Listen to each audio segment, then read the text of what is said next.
ఇలా BC బంద్లో BJP వచ్చి కండువ కప్పుకొని వస్తాడు జై బీసీ అని.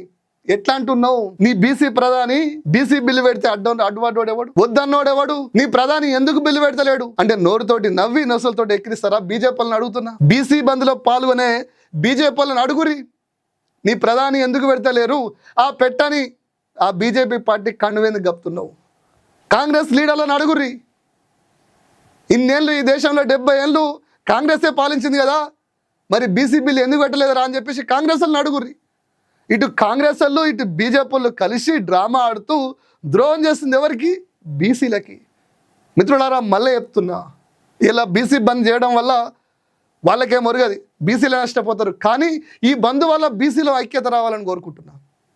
బీసీల ఐక్యత వస్తే, మాకు ద్రోహం చేస్తున్న దొంగ పార్టీలు గీ పార్టీలు అనే ఆలోచన వస్తే గప్పుడు బీసీ బిల్లు వస్తుంది.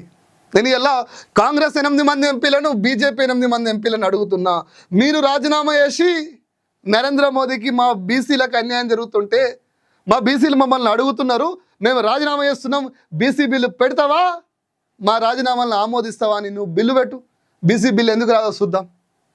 ఇది వదిలేసి సైట్ ట్రాక్లు పట్టియడాలు, ఇష్యూను డీవీట్ చేయడాలు, దొంగ మాటలు చెప్పడాలు, లంగ ముచ్చట్లు చెప్పడాలు, ఎన్ని రోజులు ఈ బీసీలు నాగని చెప్తారు?